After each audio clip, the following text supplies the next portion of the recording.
New York One can now confirm the cities of Pittsburgh and Philadelphia have both been hit, with the number of smaller town attacks continuing to climb. Well, first they say it's terrorists, and they say it's chemicals. Maryland and West Virginia. Built-up locations, areas Try of another dense channel. population seem to be the worst. To insist the infestation is under control. Images on social media are telling a much different story. We'd like to warn our audience the images you're about to see are graphic. Hey everybody, I'm Jay Bullington. And I'm Keith Carcino, and we want to know, Have you seen this one?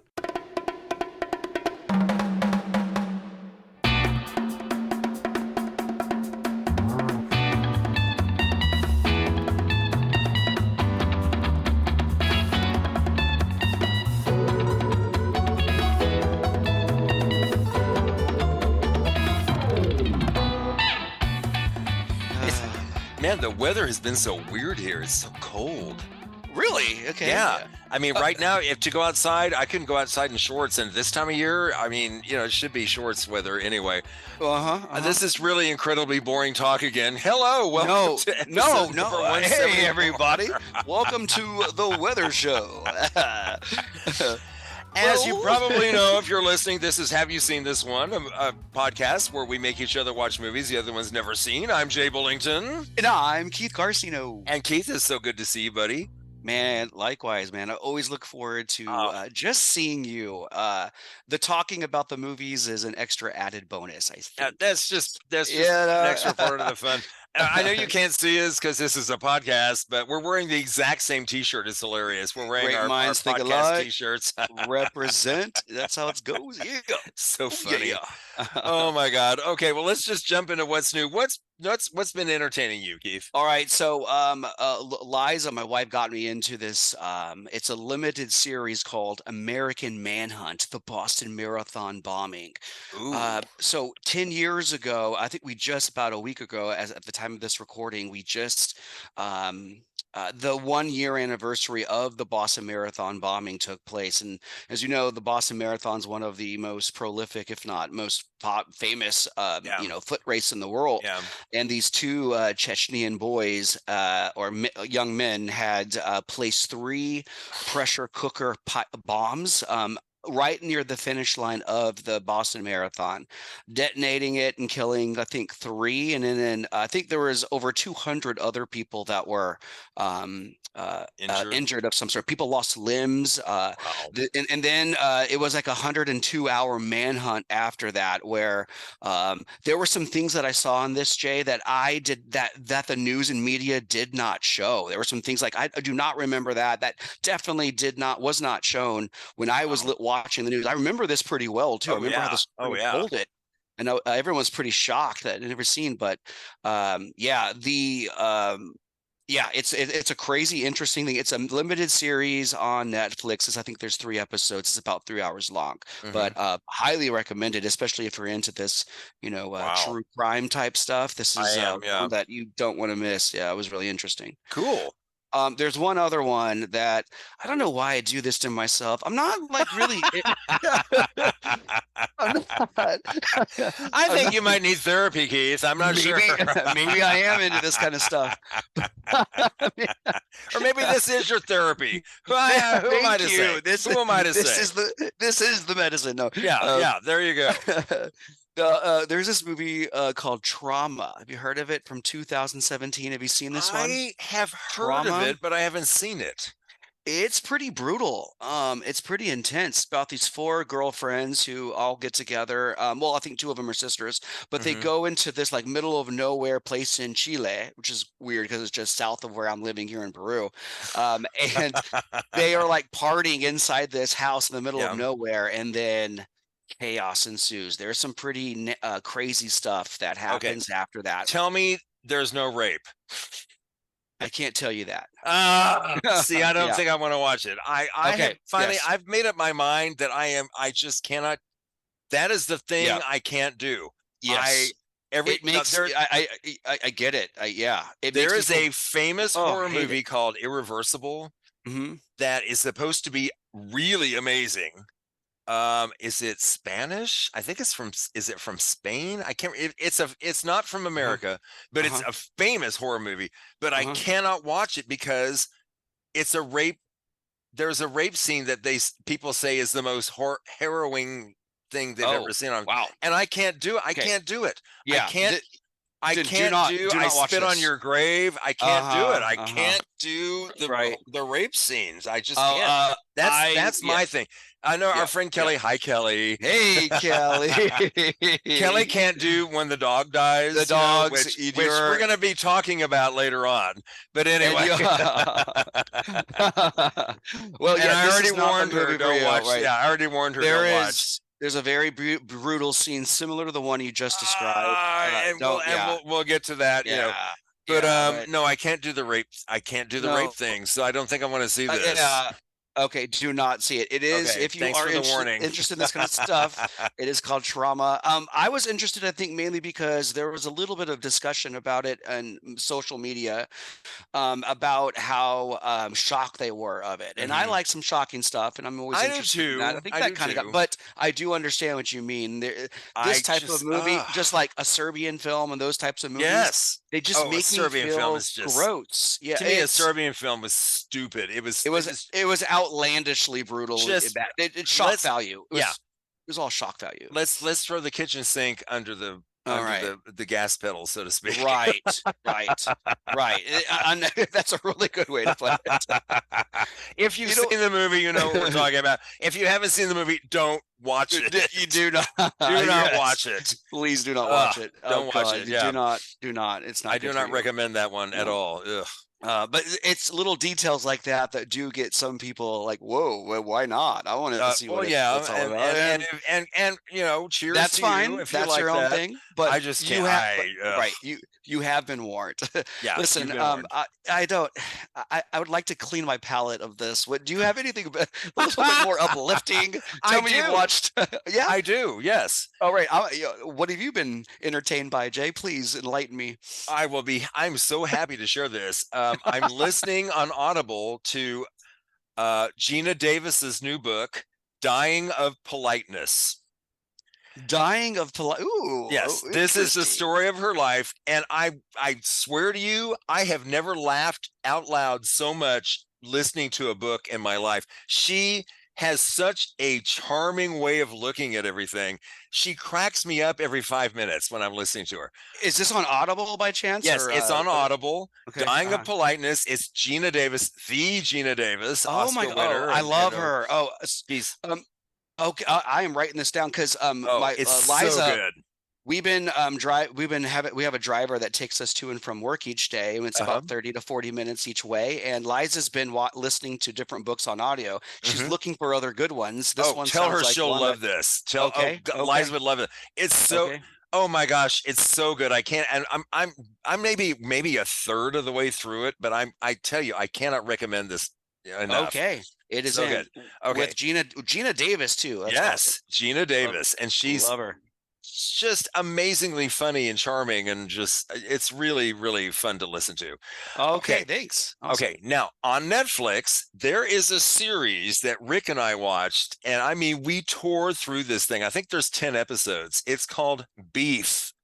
Have you heard of it? I have heard of it. I've seen it there. It looks interesting. It stars Ali Wong, an amazing comedian, and Stephen Yen. Stephen Yen was in Mayhem. Did you see Mayhem? Yes. Yeah. The Walking Dead. Yes. Oh yes, and that too. Yeah.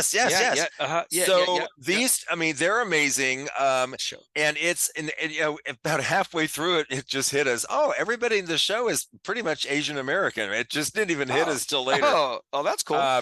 Ali Wong's family is Japanese, and Stephen Yen's family is Korean, yes. Mm-hmm. And that comes up and when it came up in the story, it was when we realized, oh yeah, we didn't even realize that we're it's like maybe one or two white people in it or whatever. Cool. It was so funny that we just didn't realize it till then. Anyway. That's the story's great. I can't believe I'm even bothering to talk about that. Anyway. The story it's about Ali Wong and Stephen Yen play these two characters who get into this road rage situation in the very first episode, right from the start. And it's insane. Cool. They're both like nuts. And you're like, what's wrong with these people? Well, as you go through this series, everybody is fucked up.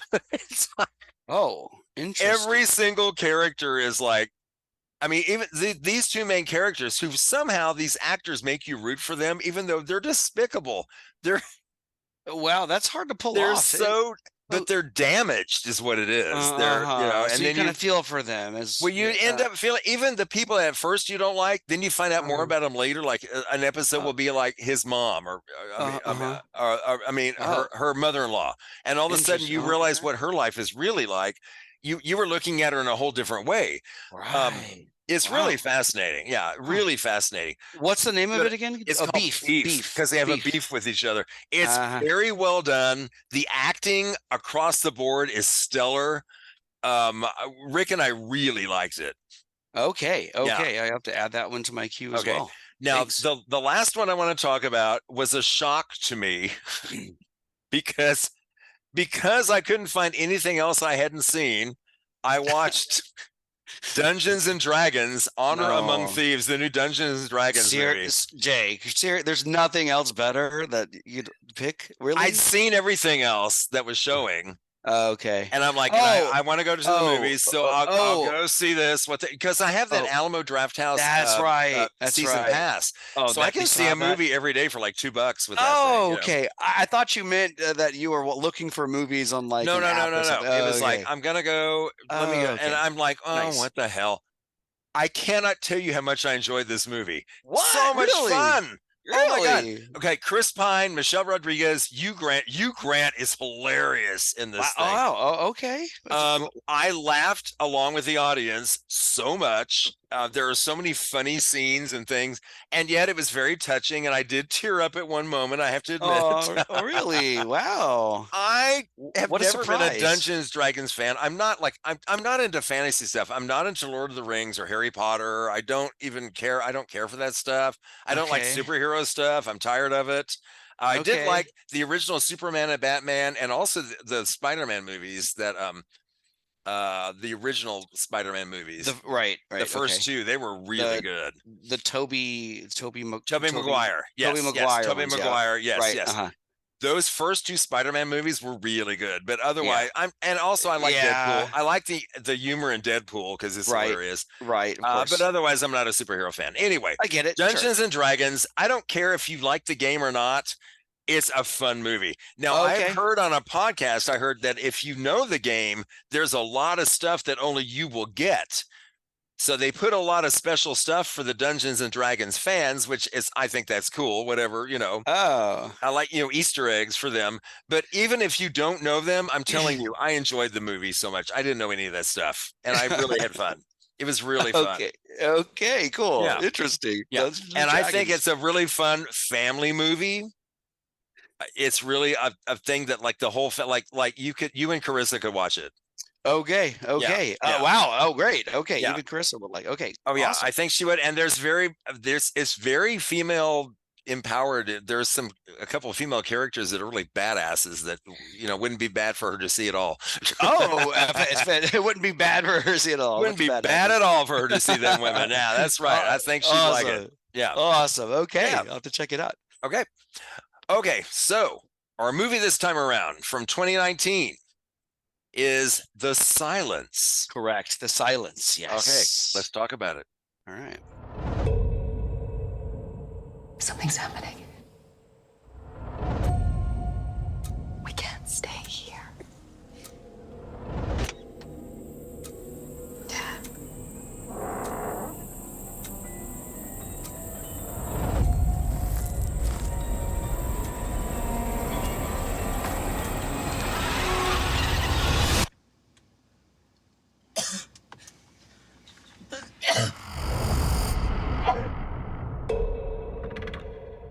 They're back.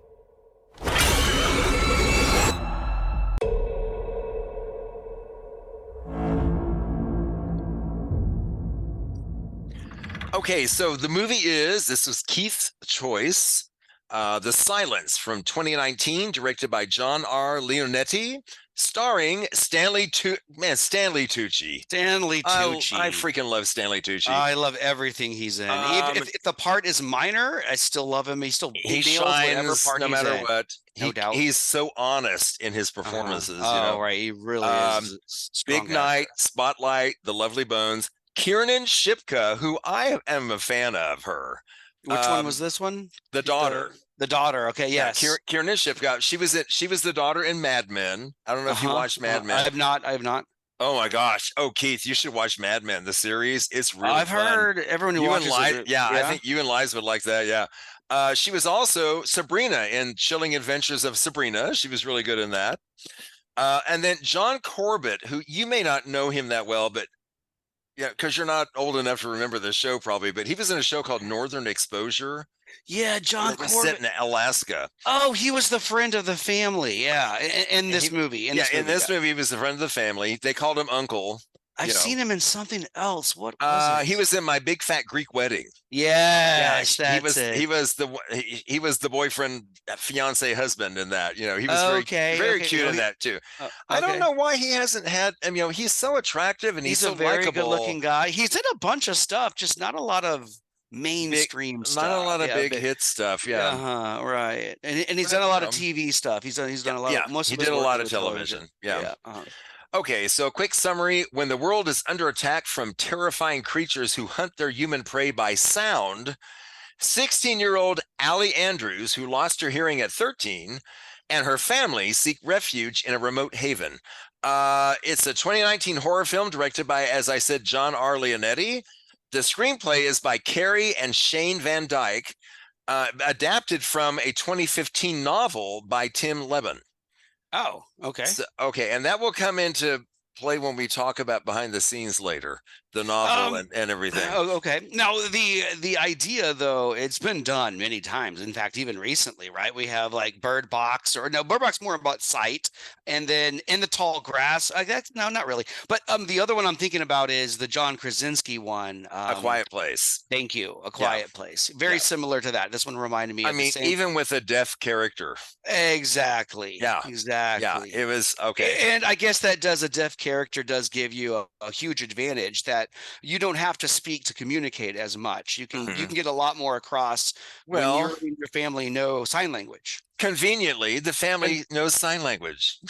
Yes. Very conveniently. Very conveniently.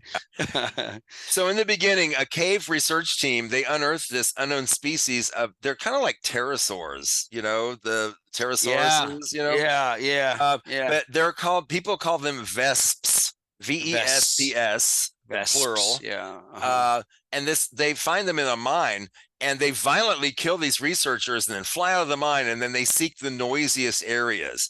And we find out later that the reason they increase is because they lay eggs in the bodies of their victims, and the eggs grow we see that later. The eggs are growing in the bodies of the victims. Yeah.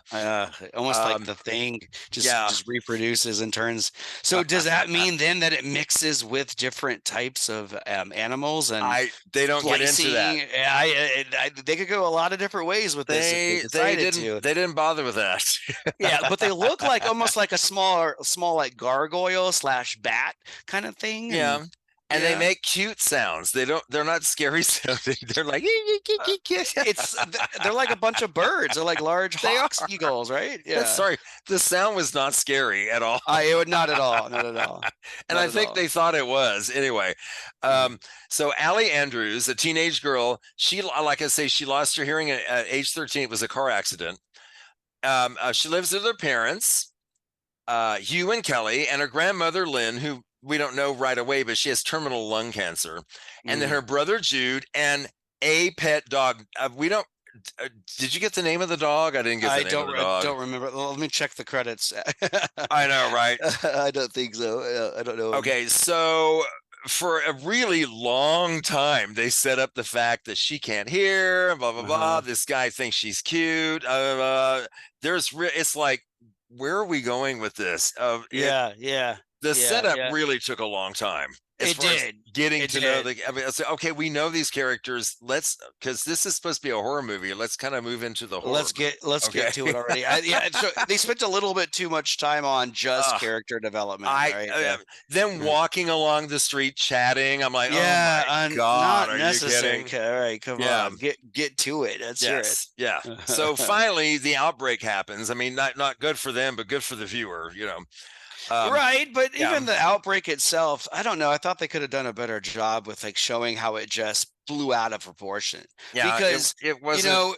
like one moment everything's fine, and then Mhm. like it seems like a few hours after it starts, there's nobody left. Like there's cars in the middle of the street, but there's no dead bodies. It's just a bunch of cars. Like everyone Yeah. just disappeared. We have no idea what happens. I don't know. I thought there was a lot that they kind of left uncertain. I agree. And sometimes that's a very good tool to make it even more interesting. But Mhm. here I kind of felt a little, I don't know, a little jaded because I felt like they didn't give us enough information to be a little more interested in how it'll happen. I thought they missed there. I thought they could have done a little bit better with that part. Yeah. This is where I keep comparing it to A Quiet Place. I don't think there's much difference. I mean, there's a lot difference, but I think that There's a lot. there's a lot of difference between the two movies in the sense that A Quiet Place was, in my opinion, done much better. Incredibly well done. Yeah, Incredibly well directed, and the acting. Although I can't say anything bad about the acting in this movie. I think all the actors did a really good job. I did. I think they all did a good job with what they were given. There's a couple holes that I think left me a little empty watching it. It was very. I kept thinking I was watching a different movie. It was like, okay, now, now we're watching this movie. Okay. Oh, now we're watching this movie. Okay. For me, I liked the middle part of the movie a lot. Yes. I thought that was interesting. Yes. The beginning and the end, you know what? Not so much. I agree with you totally. And we'll get to the plot point we're talking about at the end. We'll get to that plot point. That could have been a whole different movie. Yes. That could have been it just came and boom, it was over. It was like, oh, they're bad. Oh, they're gone. Okay, boom. We'll get to that in a little bit. Yes, we will. Yes, we will. Okay. So as news of the outbreak spreads, the U.S. government declares a state of emergency and tells people to stay indoors and be quiet. So the dad says, all the cell phones, put them on silent mode. And then they see videos, all these people, like one with a child with their mouth taped and the mother with a note, don't make noise. And then you see the video of the research team, and it cuts to shots of the vests fleeing shortly after getting interrupted by an emergency broadcast, which I remember seeing that this is a test, and they have an emergency broadcast test. But this is the real thing. Yeah. So Allie says, well, what if we go to the countryside, which is going to be quieter? I think it'll be quieter there. Smart thinking. Yeah. And then Uncle Glenn, Yu's best friend, he joins them, and he brings all his guns, and they take off in two cars. But this guy this idiot tries to hijack their car, and then it's like, oh, don't leave me. It's like, you just pulled a gun on us. Exactly. You pulled a gun on us. You did this to yourself. Dude, just ask, can I ride with you? I mean, the answer is still no, but at least you pulled a gun on my family, and now you're wondering why I'm leaving you. It's like, he's desperate. I thought that was stupid. I thought he's desperate, looking for. Glenn shot the man in the legs. By the way, he didn't kill him, but he shot him in the leg. Just let him know, hey, I mean business. You're not going to hurt my family. Even though he's not real family, but he's friendly, whatever you call it. Yeah. Sure. Yeah. Okay, so they end up in this massive traffic jam with everybody trying to do apparently the same thing. Then Glenn goes off-road, but while he's going off-road, he hits a herd of deer. Oh, Kelly, I'm so glad you're not going to watch this movie. Yeah. He hits a herd of deer, and he tumbles down this like embankment, and he's alive, but he's trapped under the car. Yeah, he's like trapped underneath this big tree that he knocked over or something. I was blown away because I'm like, oh my God, John, and I knew this is the end for him. I knew it was the end. And it's like, wow, John Corbett is like, Janet Leigh in Psycho. He's like, oh wow, the star of the movie, and now he's dying. Just showed up. Now he's no longer. So you and Kelly, they try to free him, and Glenn says, you got to leave. You got to leave. Give me my car. I mean, give me my gun. You got to leave. And so he's fighting off these things, and he's not going to live. There's no chance. He's trapped. Can't even move. Meanwhile, I mean, he's trying to also attract the things toward the noise too, so that they'll leave the family alone. Right. Yeah, right. Yeah.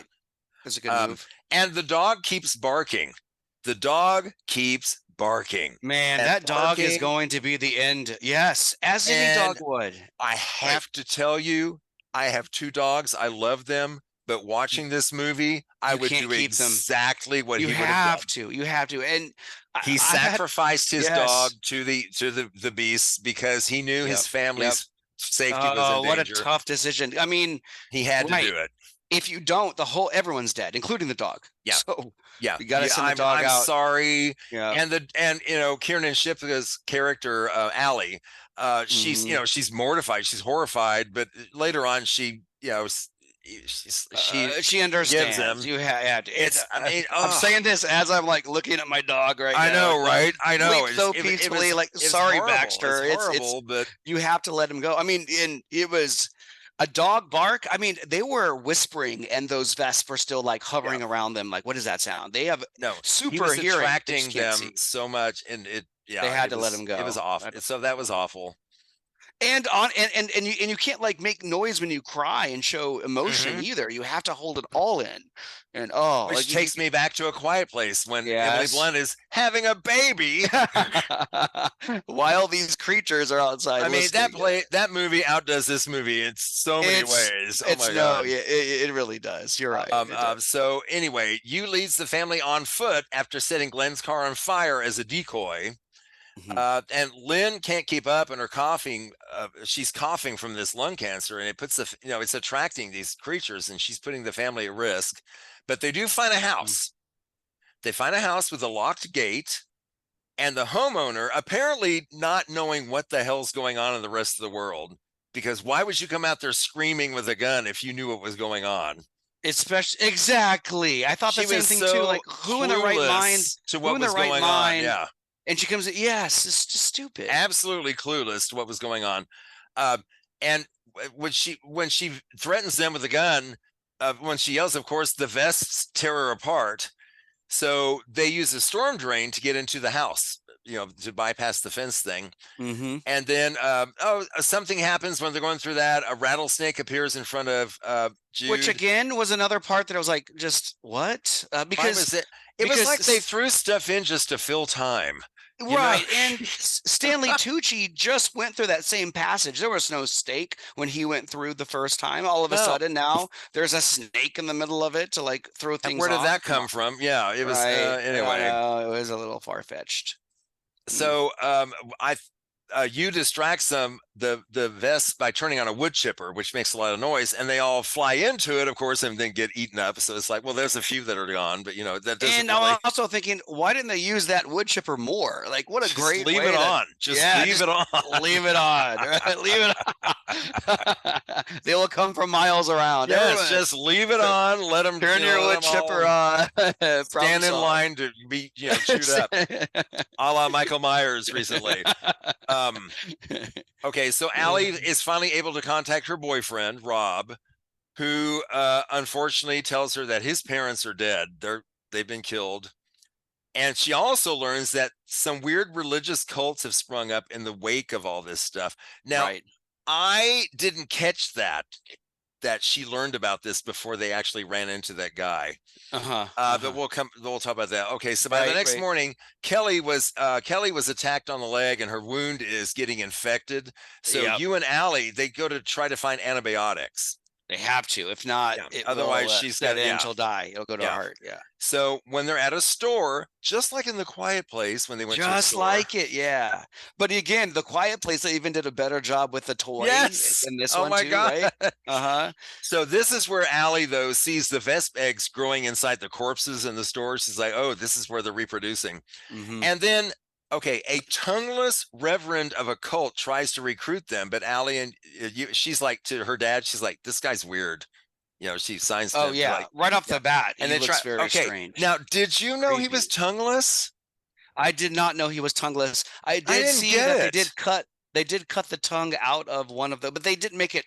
Oh, that's why remember he does this weird snarl again and again. The that kind of hiss, hiss, right. Maybe that thing. was their attempt to try to show you that they intentionally cut their tongues out, but it was not clear. Get it. I watched it twice and it wasn't clear either time. I didn't get it. Even with the girl that comes up later, I didn't get it. Oh, they didn't show. Yeah. I assumed what had happened because of the reaction that Stanley Tucci had made Hugh, but it was not clear at all. It was not not visible to me at all. It wasn't that visible. Yeah. Right. Anyway, the guy's weird, and I knew, I'm like, okay, well, he's gonna come up again because and he kept saying like that, right? Join us, and Stanley's Tucci Hugh is like, absolutely not. Like, no, we're good. Thanks, buddy. Not looking to get into not thinking about religion right now. I mean, trying to keep my family alive from these flying creatures. Oh. So this is the part for me, Jay, where it started to feel a little, I don't know, I started to lose an interest a little bit here. I agree. I agree. I thought that we had enough of a plot with the Vest running around, and then they add this kind of, this other little thing, add this to the fire. I don't know if it was necessary. It's kind of, in zombie movies, like, we're watching a zombie movie. Humans are always the most dangerous. Yeah, right. Humans are always the most dangerous. And so I kind of get where they were going with this. It didn't work for me.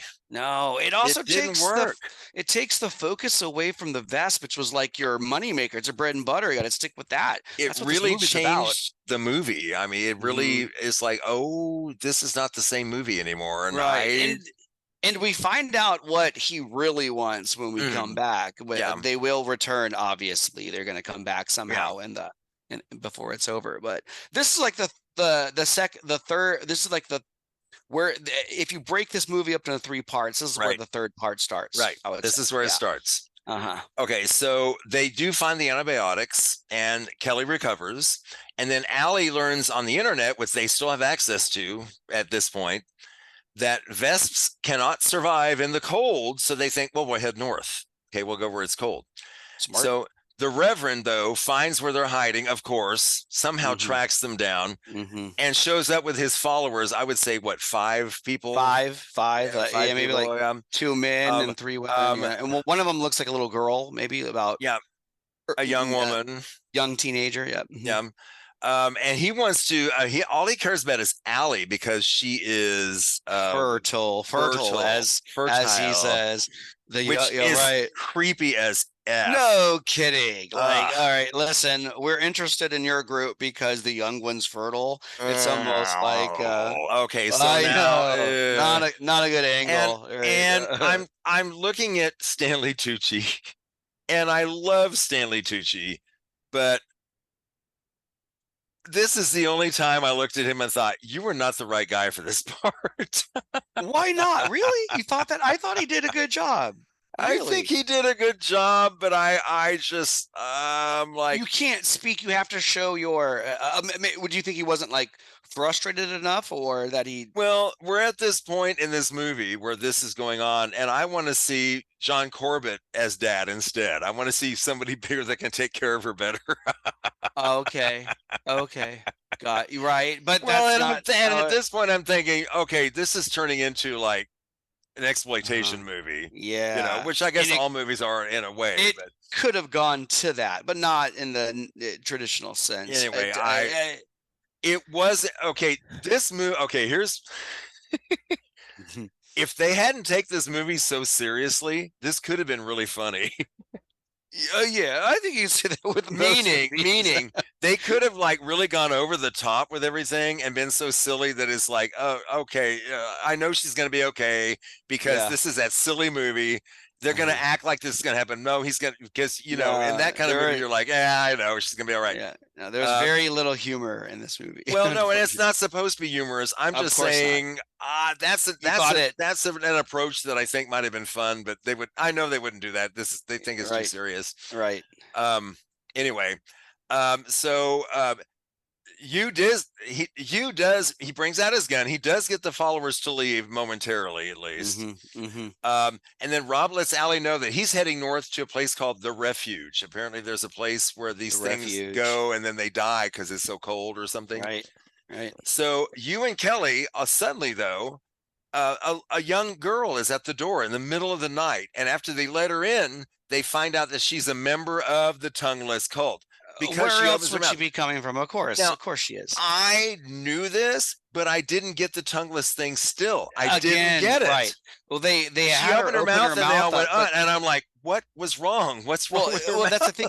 It was so dim in the room that you can't. It was just black. You couldn't see that she didn't have literally rewound this and watched it again and still could not see it.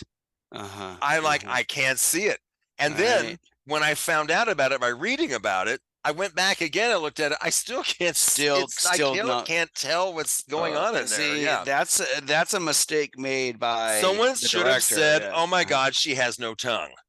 Someone should have said, "Oh my God, they cut her tongue off," or something like that. Then I would, "Oh, now I get it." They don't, But or sign it. No tongue. With the subtitles, closed caption. Yeah, right. Make it clear. They did not make it clear.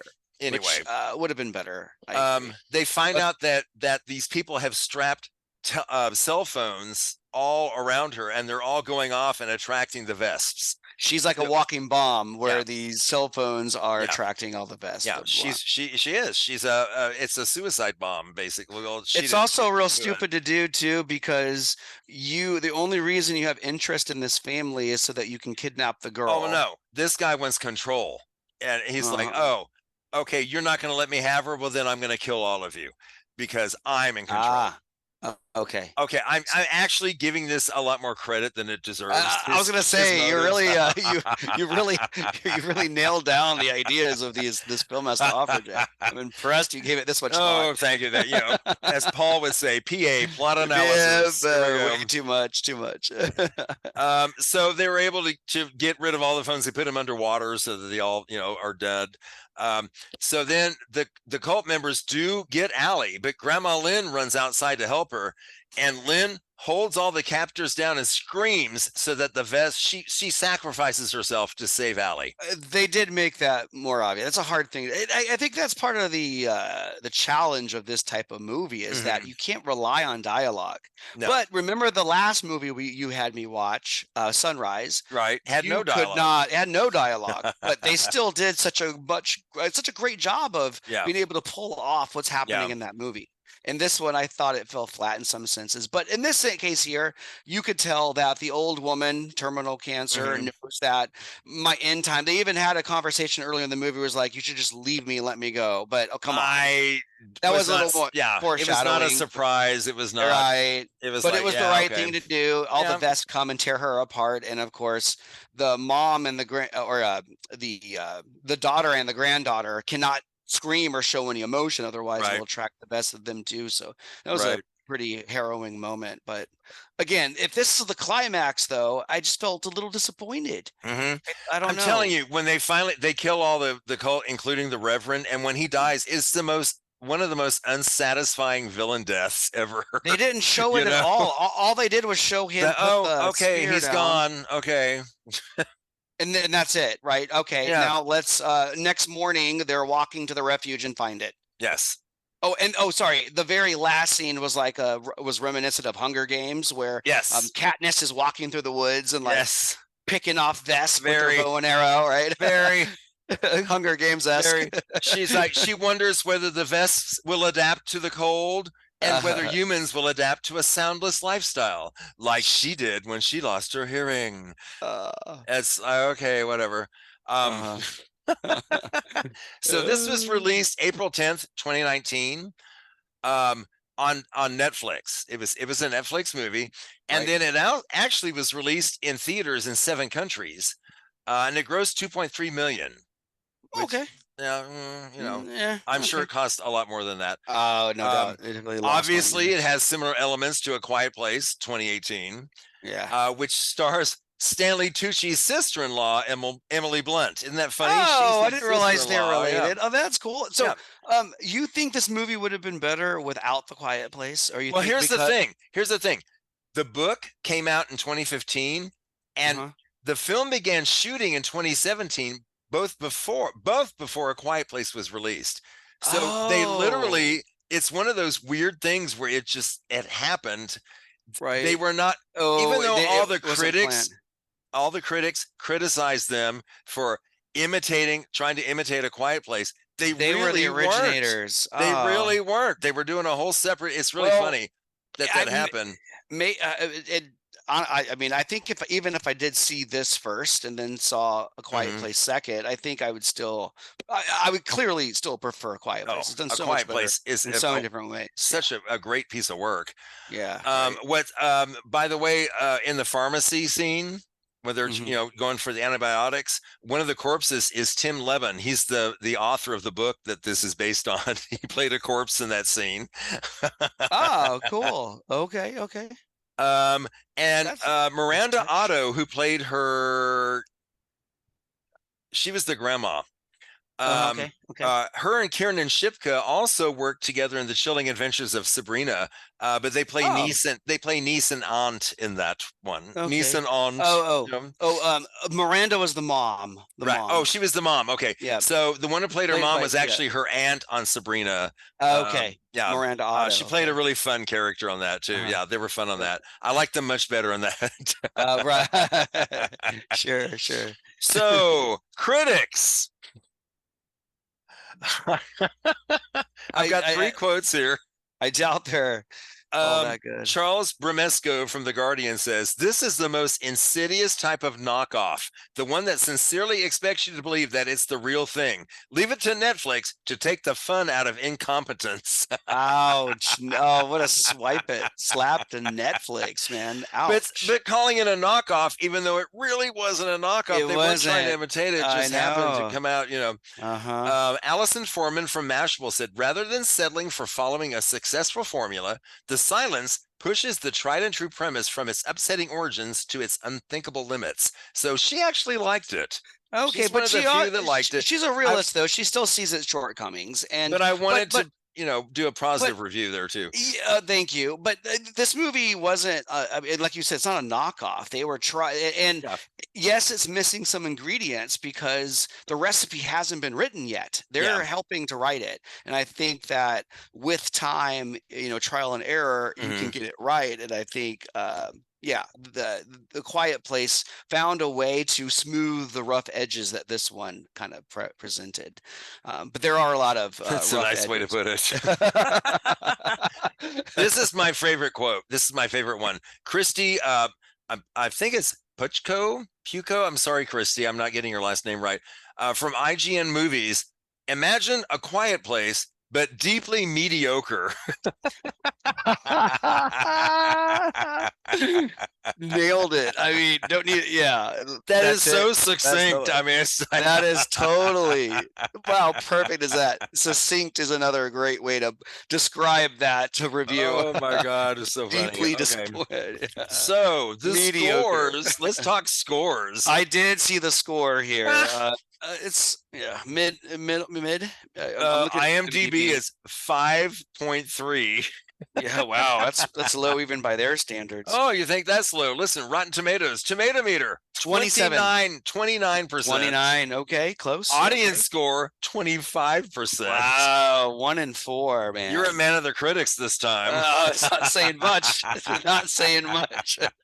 That's not saying much. So ask me the big question. Jay, would you recommend The Silence? I would not. You shouldn't even say it. You should just be in silent. I know what you're going to say. Oh, why didn't I think of that? Darn it. Oh, my gosh. You should have just been quiet. I should have just been the in silence. A quiet place. Man, nailing it, man. Love it. Should have been. Yeah, I really found a way. There's the thing. I love Stanley Tucci so much. I do too. And honestly, if it wasn't for him, I probably would not have had you watch this movie. I don't know if I could have made it through it without him. I like Kiernan Shipka too. She's been really good stuff. Yeah. Just good Excuse me. actress. I predict really cool stuff in the things from future for her. Actually, right, yeah. yeah, I can't so wait young. to see what she comes up with next, because I Yeah, think she's yeah. got a bright future ahead of her. Mhm. She's already doing so well. Yep. Okay, so real quick, let's do talk about how people can contact us. You can find us at haveyouseenthis1.com. You can also find us on Facebook and Instagram and Twitter. Just look for the name of the podcast, or Right. our names are on there. Right. HYSTO, And HYSTO. the podcast, we're on Spotify, Amazon Prime, we're on Stitcher, Apple Podcasts, wherever you catch your podcasts, and wherever you do that, please subscribe to us and leave a rating. It's awesome when people do that because it helps other people find out about it. Exactly. So please Important. contact us. By the way, I have to do a shout out. We have a new listener now, Keith. We have like 11 people listening now. What? We were stuck at just 2 the Shout whole out time. to Story. Hi, Story. Hey, Story. What So a cool glad name. you're listening. Oh, Yeah. love it. I've known Story welcome. all her life, truly. So Really? Peggy and Larry are her parents, and they're dear friends of mine, and I've known okay. Story for a long time. So hey, Story, Okay. glad you're listening. Hey. Thanks. Hey. Okay. I'm ready to talk about our next episode. Are you? I am too, Jay. Okay. I love this moment where I'm anticipating what information is to come. Okay, you are in for something, because I'm introducing you to the world of David Lynch. Okay.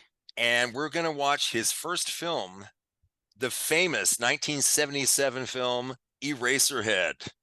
Oh. We'll be watching Eraserhead, and the person who, and you probably don't remember this, but when they were on before, talked about if we ever did this movie, she had to be here. Erin Castaneda will be with us. Okay, sweet. I love it. She's very excited, as am I, to talk about this movie with you. We're really happy to break your David Lynch cherry. Okay. Let's see where this goes. A tacky term, but whatever.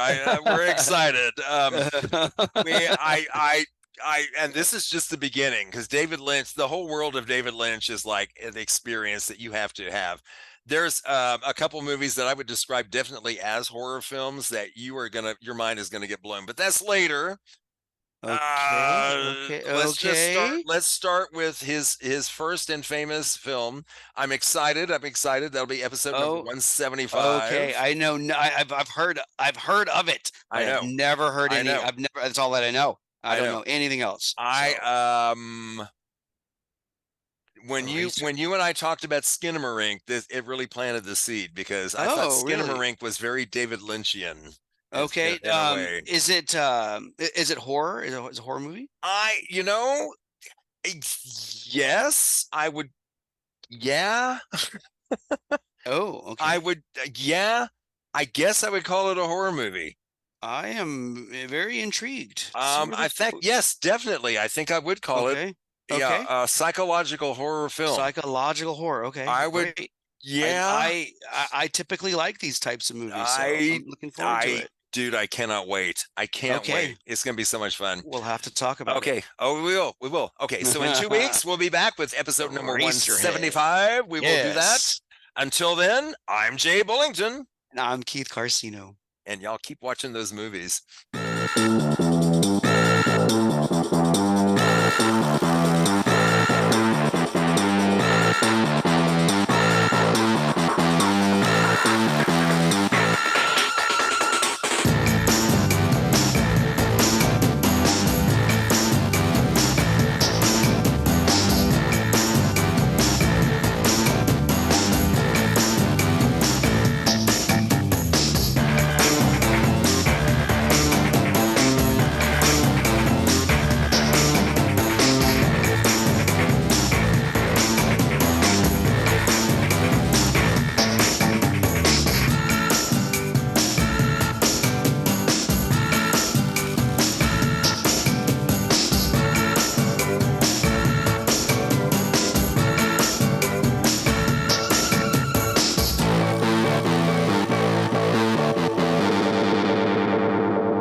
Bye-bye. Okay. Bye-bye. Okay.